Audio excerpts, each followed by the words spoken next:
마가복음 4장은 비유장입니다.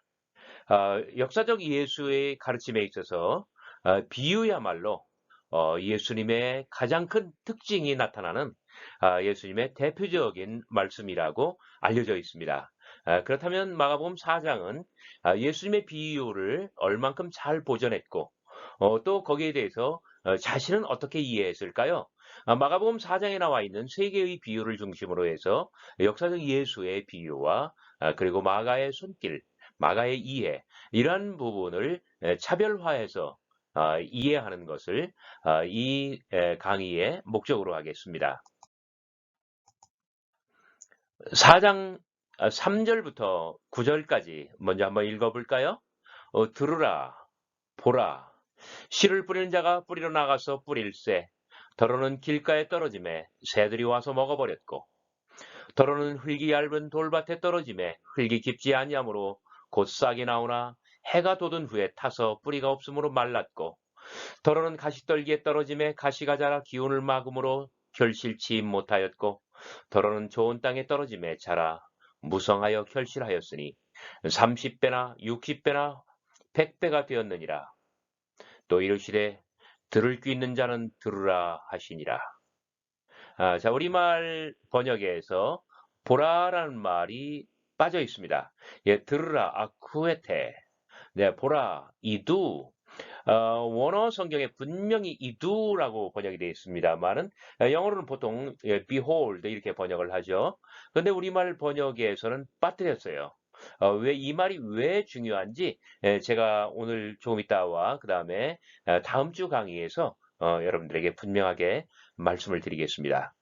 자, 씨는 길가, 흙이 얇은 돌밭, 가시떨기, 좋은 땅 이렇게 네 군데로 떨어졌네요. 그런데 들으라, 들으라, 들으라.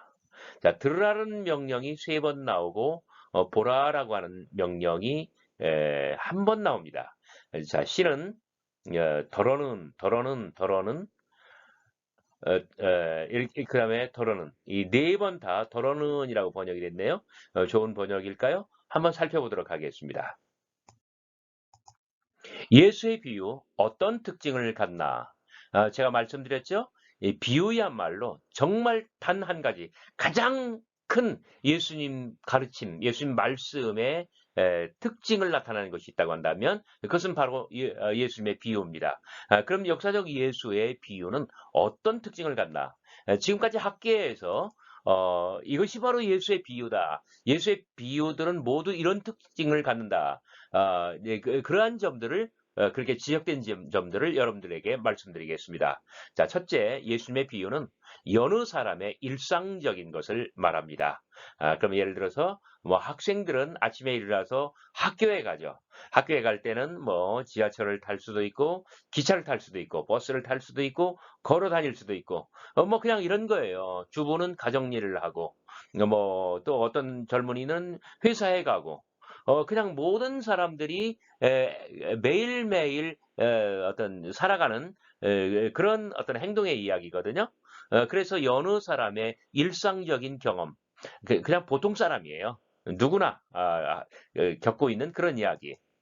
두 번째 특징은 예수의 모든 비유는 일종의 은유입니다. 영어로는 메타포라고 하죠. 자, 은유란 무엇입니까?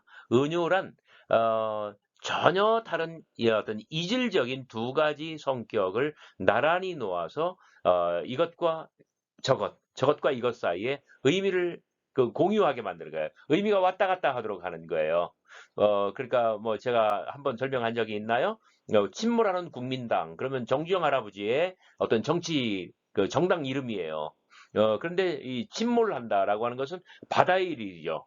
그러면 침몰하는 국민당 이것을 듣는 순간 바다에서의 어떤 성난, 사나운 파도, 무엇인지 삼키려고 달려드는 그 파도, 마치 저마귀는 우리를 삼키려고 입 벌리고 달려오니 그러니까 막 이 바다의 이미지에서 그 사탄의 벌어진 입 나를 통째로 삼키려고 달려오는 일종의 그런 것들이 있잖아요. 이제 그래서 이제 이 바다는 많은 경우에서 이 어떤 세상의 이미지가 되기도 해요. 그런데 이 그 바다가 입을 벌리고 막 삼키려고 다가오는데 외로이 떠 있는 하나의 배가 파도에 밀려서 출렁출렁하다 곧 난파될 것 같아요.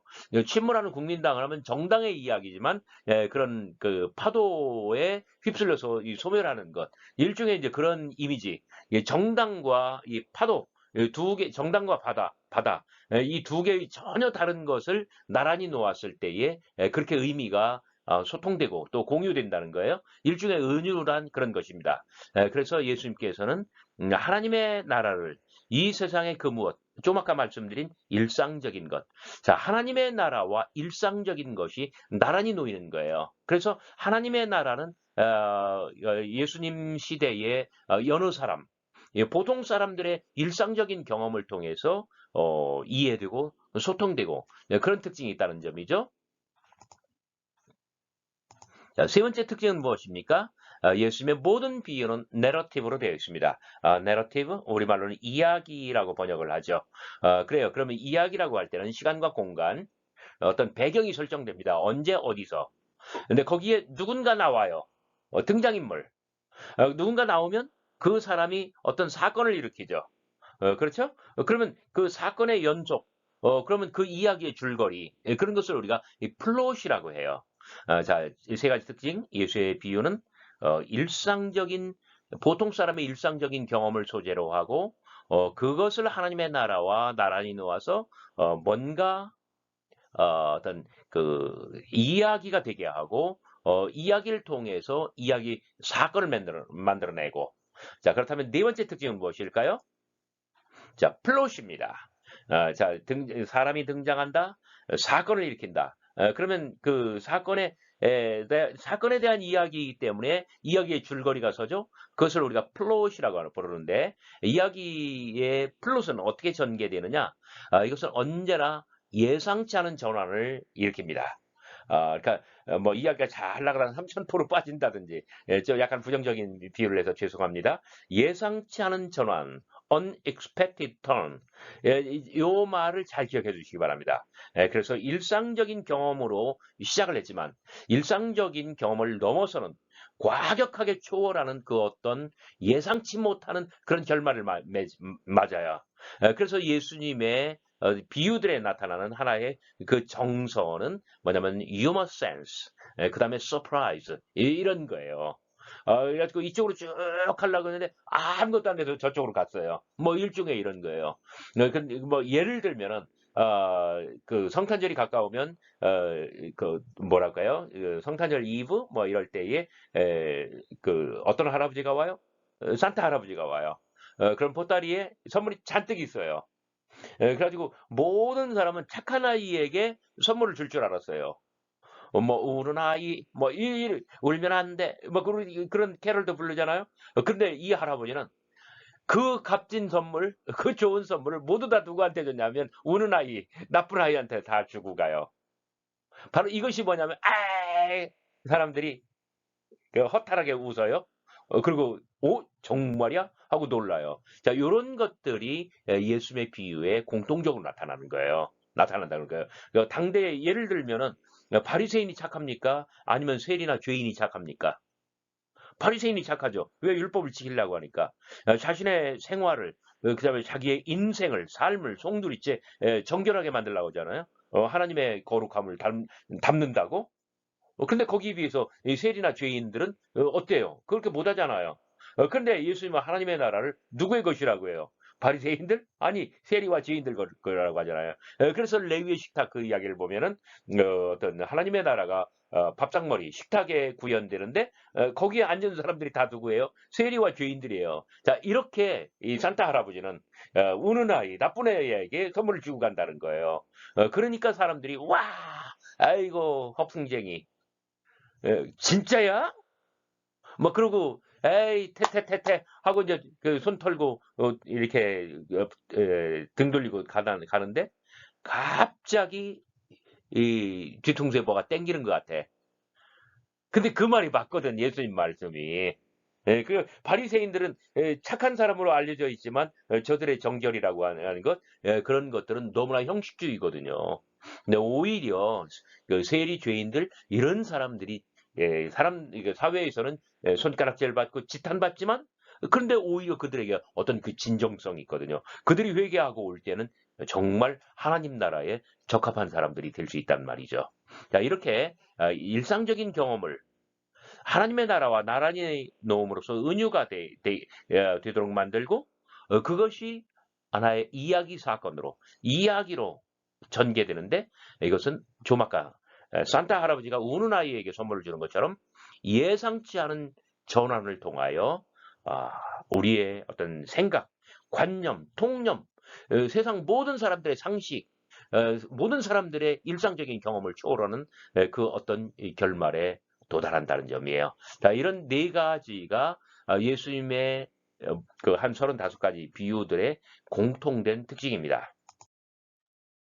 지금까지 설명드린 예수 비유의 특징을 다른 방식으로 좀 더 엑기스로 한번 소개해 볼까요?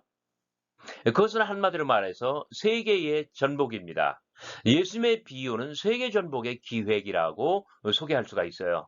왜요? 어떤 면에서 세상을 지배하는 이념과 세간의 통념, 사람들의 상식과 관행, 사회의 구조, 제도, 이 모든 당연한 것들을 비유 세상에서 다 뒤집어 버립니다. 자, 여기 세계라고 한 것은 뭐냐면 어떤 사람들의 가치관이에요. 사람들의 어떤 인간관, 세계관, 그다음에 사람들이 믿는 너무나 당연하다고 믿는 것. 근데 이런 모든 것들이 뭐 모든 것이라고 할 수 있을지는 모르겠네요. 자, 이런 중요한 것들이 어떤 비유 세상에서 뒤집힌다는 거예요. 이 현실 세상에서는 누가 산타 할아버지로부터 선물을 받아요? 착한 아이, 바리새인들. 그런데 비유 세상에서는 누가 하필이면은 우는 아이, 나쁜 아이, 세리와 죄인들. 바로 이런 점에서 그 일상적인 경험을 가지고 현실 세상의 이야기를 비유 세상에 소개하지만 그런데 이 비유 세상에서는 이런 모든 것들이 뒤집혀 나갑니다. 자, 비유의 본질은 한마디로 말하면 자, 이상의 이 모든 과정을 통해서 청중을 현실 세상으로부터 하나님의 나라로 이끌어 나가는 하나의 창문이 된다는 점이에요. 제가 그림으로 보여드릴까요? 자, 우리는 현실 세상에 발을 딛고 살고 있습니다. 비유는 현실 세상, 뭐 갑돌이와 갑순이, 뭐 어중이와 떠중이, 뭐 누구라도 좋아요. 선남 선녀, 아저씨와 아줌마. 그냥 여러 사람의 아주 그 일상적인 경험, 현실적인 경험에 모두가 다 알고 있는, 뭐 농부는 씨를 뿌리고, 어부는 고기를 잡고, 또 뭐예요? 장사는 물건을 팔고, 이렇게 현실 세상의 이야기로 시작을 해요. 어, 그런데 자, 비유 세상, 이야기 세상에서는 이런 것들이 뒤집힌다고 그랬죠. 네, 그렇죠? 그래서 현실 세상에서 출발해서 비유 세상, 이야기 세상에서 한판 뒤집고 나면은 그리고 비유가 끝나면 현실 세상으로 돌아갑니다. 그런데 자, 동일한 현실 세상이지만 이 비유 세상을 통과한 사람은 현실 세상을 다르게 살게 돼요. 그것을 우리는 하나님의 나라라고 부르는 거예요. 자, 이 같은 이해를 가지고 마가복음 4장에 나오는 비유들을 한번 살펴봅시다. 마가복음 4장 3절부터 9절까지는 조금 아까 함께 읽은 씨 뿌린 자의 비유가 나와요. 그리고 26절부터 29절까지 막바지로 이르면 은밀히 자라는 씨의 비유가 나오고 30절부터 32절까지는 겨자씨의 비유가 등장합니다. 세 개의 비유가 나와요. 모두가 다 씨, 씨의 비유고 그러기에는 여기에도 땅이 네 가지로 나오고 은밀히 자라는 씨의 비유에도 땅에 겨자씨의 비유도 땅에 모두가 다 땅에서 이루어지는 거예요. 그래서 땅과 씨의 비유가 되죠. 그런데 그 사이에 14절부터 20절까지 사이에는 비유의 해석이 나오는데 바로 씨 뿌린 자의 비유에 대한 그 해석입니다. 자, 세 개의 비유, 땅과 씨의 비유, 그리고 그 사이에 비유 1번에 대한 해석의 말씀이 등장합니다. 자, 마가복음 4장은 이렇게 되어 있어요. 자, 모두가 씨와 땅의 이야기, 땅과 씨의 이야기, 사람은 있기도 하고 없기도 하고, 특별히 겨자씨의 비유는 사람이 등장하지 않습니다. 자, 여기서도 씨 뿌리는 자의 비유는 농부라고 나오나요? 아니면 뭐 갑순이와 갑돌이라고 나오나요? 그냥 사람이에요. 여기서도 그냥 사람이에요. 그냥 주목할 만한 이야기예요. 자, 씨와 땅과 씨의 이야기. 그 씨 뿌리는 자의 비유에서는 자, 원문을 정말 원어를 가지고 우리말 번역에서는 이게 너무나 둥글려 가지고 드러나지 않아 덜어는이라고 말했지만은 씨는 하나씩 떨어져요. 한 알이 길가에 떨어져요. 다른 한 알이 돌밭에 떨어져요. 또 다른 하나가 가시떨기에 떨어져요. 모두가 다 실패했어요. 그런데 좋은 땅에 떨어진 씨는 처음으로 복수를 사용합니다. 다른 것들이 좋은 땅에 떨어졌습니다. 그래서 하나는 30배, 분명히 본문에 하나는 헤이스 미아 헨 할 때 그 원, 하나의 씨는 30배, 또 다른 하나는 60배, 또 다른 하나는 100배 이렇게 떨어졌다는 거예요. 자, 다시 한번 그 설명할게요. 덜어는 길가, 덜어는 돌밭, 덜어는 가시떨기, 덜어는 좋은 땅에. 우리말로는 그렇게 번역이 되어 있습니다만 틀린 번역입니다. 자, 어떤 씨는 길가에 떨어졌어요. 어떤 씨는 돌밭에 떨어졌어요. 어떤 씨는 가시떨기에 떨어졌어요. 근데 어떤 씨들은 처음으로 복수가 등장합니다. 좋은 땅에 떨어졌어요. 하나는 30배, 하나는 60배, 하나는 100배. 그럼 여기서는 몇 개의 씨가 떨어진 거예요? 세 알이 떨어진 거예요. 세 알 중에 하나는 30, 하나는 60, 하나는 100배. 그래서 모두가 다, 자, 계산을 하면 6알의 씨가 떨어지는 거예요. 자, 씨는 길가, 돌밭, 가시떨기에 떨어집니다. 그리고 씨들이 좋은 땅에 떨어집니다. 세 알이. 그런데 첫 번째 경우, 동그라미 1번에 있었죠? 새가 와서 물어가네요. 그 다음에 두 번째 경우는 해가 와서 말려 죽이네요. 그리고 세 번째 경우는 가시떨기에서 가시가 찔러 죽이네요. 자, 이런 것들이 이 비유의 어떤 골간을 형성하고 있습니다. 자, 그래서 이 삼중의 여기 길가, 돌밭, 가시떨기 여기에 새, 해, 가시는 어떤 새로운 동인이 새로운 모티브가 등장하는데 어떤 장애의 역할을 해요. 그 결과 새가 먹었고 해가 말려 죽었고 가시가 찔러 죽였고 그런데 좋은 땅에 떨어진 것들은 아무런 문제가 없으니 30, 60, 100배 결실했다는 거예요. 그래서 구조적으로 볼 때 3중의 실패 그리고 3중의 성공 그래서 비유는 3중의 실패와 3중의 결실이 아주 완벽하게 균형을 형성합니다. 비유는 초입에서 이야기를 들으라, 보라 이렇게 말하고 있습니다. 그리고 비유의 말미에서도 들으라라고 말을 하죠. 그런데 자 그런 의미에서 이 비유는 듣고 보는 거예요. 그런데 이렇게 아주 완벽한 균형을 이루잖아요. 3중의 그 실패, 그리고 3중의 성공. 그래서 여기도 3의 법칙, 여기도 3의 법칙. 그런데 이 앞에 3의 법칙과 이 뒤에 3의 법칙, 3대 3으로 완벽하게 어떤 균형을 형성하고 있다는 점이에요. 그런 의미에서 이것은 굉장히 잘 짜여진 하나의 그 시적인 언어예요. 그리고 이 시적인 언어이기 때문에 들으라, 그 다음에 보라. 이 들음을 통해서 보는 데까지 나아가라는 이야기가 되겠죠? 바로 이런 점에서 비유는 한 줄 시이고 한 폭 그림이라고 말할 수가 있습니다. 자, 한 줄 시, 그것은 음유시처럼 시인이 들려주면 우리가 귀로 듣는 거예요. 한 폭 그림, 예수의 비유는 아름다운 그림을 그려냅니다. 우리는 상상력을 가지고 한 줄 시를 듣고 한 폭 그림을 상상해낼 수 있습니다. 자, 이것이 마가복음 4장 첫 번째 비유에 나타나 있는 우리들의 감상입니다. 자, 한 줄 시 한 폭 그림 잘 기억해 주시기 바래요. 자, 그렇다면 예수님 비유에 나타나는 그런 모든 특징들을 씨 뿌리는 자의 비유에 어떻게 나타나는지 관찰해 볼까요? 자, 이 비유는 농사일과 농사꾼의 경험을 평이하게 이야기합니다. 자, 땅과 씨의 농사일을 그런데 하나님의 나라와 나란히 놓아서 은유로 만들었어요. 그래서 땅과 씨의 어떤 농사일, 인간의 경험이 어떻게 하나님의 나라와 관련될까?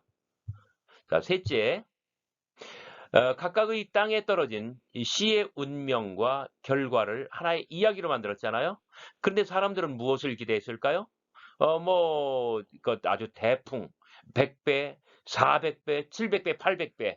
예, 김순권의 실험에서, 옥수수 박사 김순권, 강원도에서 옥수수는 한 알의 씨가 땅에 떨어져 썩고 죽으면 700알이 나온다는 거예요. 김순권 박사가 품종개량한 그 소파 옥수수는 800알이 나오잖아요. 자, 이렇게 아주 완전히 대박 어떤 풍년이 나올 줄 알았어요. 그러나 결과는 어떻게 됐을까요? 성공도 물론 있어요. 그런데 그렇게 크지도 않아요. 최고 잘된 100배의 결실은 그냥 보통이고 평균작에 불과해요. 그런데 놀랍게도 실패가 더 많다는 거예요. 자, 그렇다면 하나님의 나라가 어찌 성공뿐일까? 실패조차 하나님의 나라가 될 수 있을까? 자, 이 비유가 모든 사람들의 이 기대를 다 뒤집어 버리는 거예요. 내가 늘 성공하고, 내가 늘 이기고, 내가 늘 다른 사람들의 것을 뺏기만 한다면 그 사람들한테는 이것은 결코 하나님의 나라가 아니고, 결국 이러한 삶의 패턴은 결국 가장 많이 누구를 실패자로 만드냐면 나를 실패자로 만들어요. 나에게 당하고 나에게 손해본 사람들은 언젠가 일어날 수 있지만, 그러나 나는 내 속이 썩고 내 가치관이 잘못되고 내 영혼이 부패하기 때문에 그 사람들은 재기할 수 있어도 나는 힘든 거예요. 바로 그런 면에서 이것은 성공뿐이라고 한다면 나와 남에게 모두가 다 멸망일 수 있어요. 그러나 적절하게 내가 실패하고 다른 사람들을 위해주고 할 때 오히려 이런 섬김과 봉사의 삶을 통해서 하나님의 나라가 그 사람과 나에게 임할 수 있기도 한 것이죠. 바로 이런 점에서 어떤 성공에 대한 기대가 어떤 이 실패라고 하는 어떤 현실적 그리고 실존적인 그러한 가치로 이 비유 안에서 뒤집히는 측면이 있다는 거예요. 어떻습니까? 비유는 농사꾼들에게 친숙한 이야기입니다. 그들은 이야기 세상에 발을 들이고 그 안에서 성공이 아니라 실패라고 하는 이 반전을 경험합니다. 비유가 필하면, 비유가 끝이 나면 실패를 받아들일 수 있어요. 그래서 나는 새로운 세상을 만나는 거예요. 비유가 끝나면 우리는 여전히 현실 세상에 발을 들이고 살아갑니다. 그러나 이 실패를 나의 어떤 새로운 실제, 리얼리티로 받아들이고 이것을 담담하게 받아들이고 이것을 통해서 나 자신과 다른 사람들을 위로하며 새로운 삶의 활력소가 되게 한다요. 자, 그렇다면 그것이 하나님의 나라가 될 수 있는 것이죠. 그래도 실패보다는 성공이 좋아. 솔직히 말하면 그렇잖아요. 미안합니다. 자, 마가복음 4장에 나오는 두 번째 비유는 은밀히 자라는 씨의 비유예요. 제가 굉장히 중시 여기는 그런 비유입니다. 또 이르시되 하나님의 나라는 사람이 씨를 땅에 뿌림과 같으니 그가 밤낮 자고 깨고 하는 중에 씨가 나서 자라되 어떻게 그리 되는지를 알지 못하느니라. 땅이 스스로 열매를 맺되 처음에는 싹이요 다음에는 이삭이요 그 다음에는 이삭의 충실한 곡식이라. 열매가 익으면 곧 낫을 대나니 이는 추수 때가 이르렀음이니라. 자, 이 비유에 하나님의 나라라는 단어가 나오고요. 여기도 땅이 두 번이나 등장하고 있네요. 그리고 물론 씨도 26절에 등장하고 있고요. 그리고 어떤 그 성장의 단계, 처음에는 씨였던 것이 씨였던 것이 이 싹을 내고 이삭을 내고 그 다음에 곡식이 됩니다. 그런데 모든 것은 뭐가 한대요? 사람이 하는 것이 아니라 땅이 한대요. 자, 이 비유는 굉장히 재미있는 비유입니다. 자, 본문을 관찰해 봅시다. 주제는 하나님의 나라고요. 자, 은유는 또다시 씨와 땅, 씨와 땅과 사람이 이야기를 구성해서 하나님의 나라를 만들어내고 있어요. 근데 이 비유에서 사람의 역할은 대단히 제한적입니다. 그러니까 이 비유 이야기의 처음에 등장해서 뿌리고 그리고 그냥 죽으라고 자고 깨고만 해요. 그리고 끝에 나와요. 근데 그 중간에서는 모두가 다 땅의 작품이라고 하는 거예요. 자, 이것이 이 비유의 특징입니다. 자, 이 비유, 은밀히 자라는 씨의 비유에서 사람 파종합니다. 하지만 역할이 없어지죠? 단지 밤에 자고 낮에 깨고 합니다. 우리말로는 너무 유려하게 번역했어요. 밤낮 자고 깨고 이렇게 했는데 그러니까 밤이고 낮이고 뭐 자고 깨고 하는 것처럼 그러면 얼마나 힘들어요. 밤에도 자고 깨고 낮에도 자고 깨고. 그러니까 원어는 그게 아니에요. 밤에 자고 낮에 깨고 한다는 거예요. 그래 그 하는 일이 없어요. 무위. 그렇기 때문에 아는 것이 없어요. 무지. 그 어떻게 되는 것을 알지 못하느니라. 그렇게 나오잖아요. 어떻게 그리 되는지를 알지 못하느니라. 하는 일이 없으니 아는 것도 없다. 그런데 과정과 결과를 보면은 파종한 이후에 씨였던 것이 싹을 틔우고 자라서 이삭을 내니까 그다음에는 그 이삭 곡식 주머니를 꽉 채워서 이제 알곡이 된다는 거예요. 그다음에는 추수가 되죠. 자, 여기 파종과 끝에 추수, 사람은 이 두 개의 처음과 끝만 관여를 해요. 자, 근데 모든 것은 땅이 한대요. 땅이 스스로 열매를 맺되, 땅이 스스로 열매를 맺되, 모든 것은 땅이 합니다. 그것은 그 씨 뿌린 자의 비유로 말하면 길가, 돌짝밭, 가시덤불이 아니라 뭐였어요? 좋은 땅이었던 거예요. 하나님의 나라는 이와 같대요. 자, 마가는 예수의 비유를 크게 고치지 않았습니다. 씨와 땅의 비유 중 이것이 기본형이었을 거예요. 자, 요 말은 정말 전 세계에서 조퇴만 하는 말이에요. 자, 여기서 은밀히 자라는 씨의 비유는 땅과 씨의 비유 가운데 가장 기본형입니다. 자, 여기서 땅을 네 가지로 분류하고 기호화하면은 길가, 돌짝밭, 가시덤불, 그다음에 좋은 땅. 그러면 씨 뿌린 자의 비유가 돼요. 거기에 비해서 이 씨를 제일 작은 것이다라고 특정화하면 뭐가 돼요? 겨자씨의 비유가 되죠. 바로 그런 점에서 이 비유는 땅과 씨의 어떤 기본 비유, 아키타입, 원형이 되고요.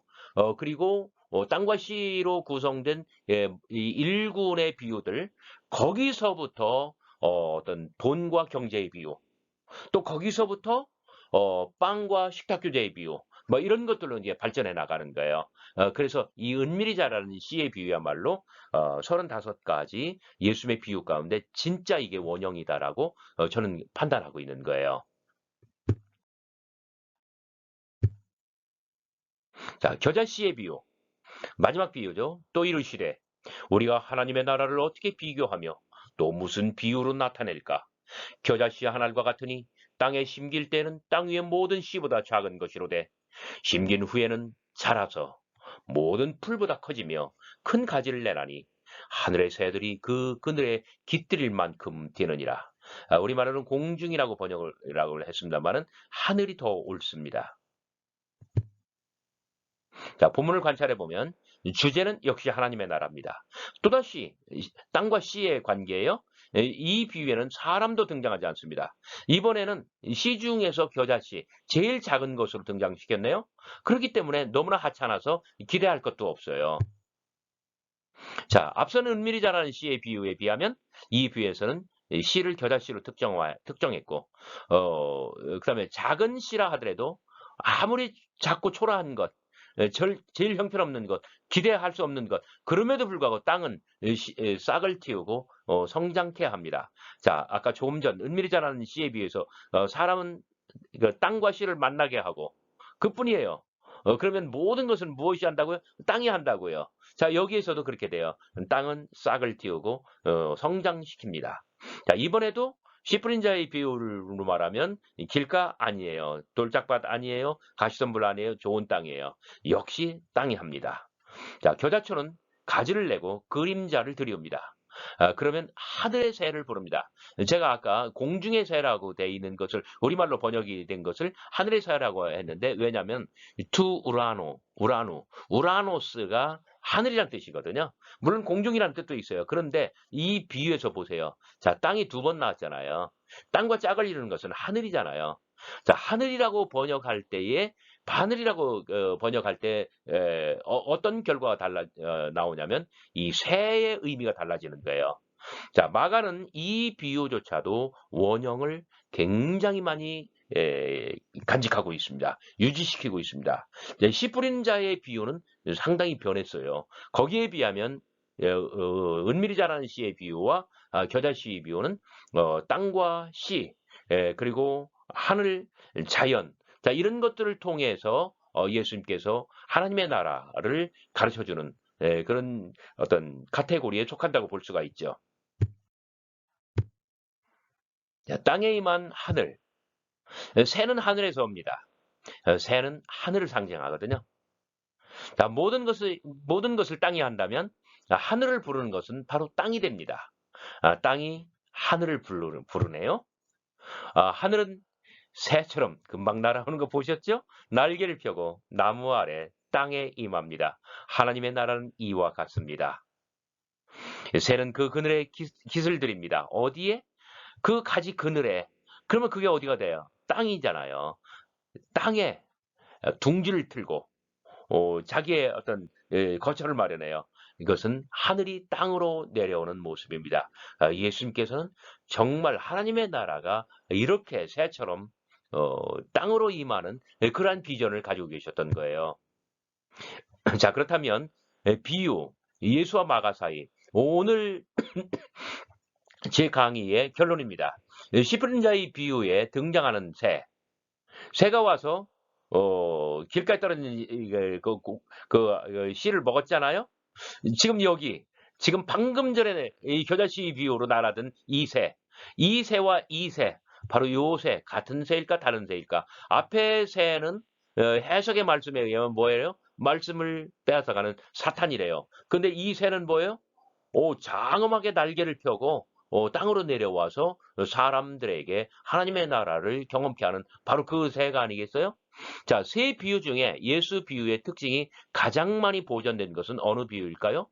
바로 지금 이 비유, 겨자씨의 비유와 조금 전 은밀히 자라는 씨의 비유입니다.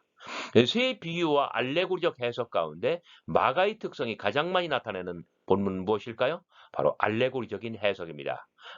알레고리가 뭐라고요? 일일이 다 고리를 거는 것. 그래서 새는 사탄이라고 하고 뭐 씨는 말씀이라고 하고 이런 것. 자, 씨 뿌린 자의 비유에서 마가의 손길은 어느 부분일까요? 들으라, 보라, 뭐 이제 이런 거, 그다음에 이 단수를 복수로 만들고 뭐 이런 것들이겠죠? 자, 그렇다면은 다음 주 이 콘텐츠에서는 자, 마가가 예수님의 비유를 얼마나 상상력이 풍부하게 만들어냈는지 그런 것들을 살필 거예요. 그리고 연속적인 다음 동영상, 목요일에 올라오는 동영상에서는 마가의 이러한 것들이 마태와 누가에서 어떻게 변형되는지 간단하게 고찰하겠습니다. 여러분 감사합니다. 안녕히 계십시오.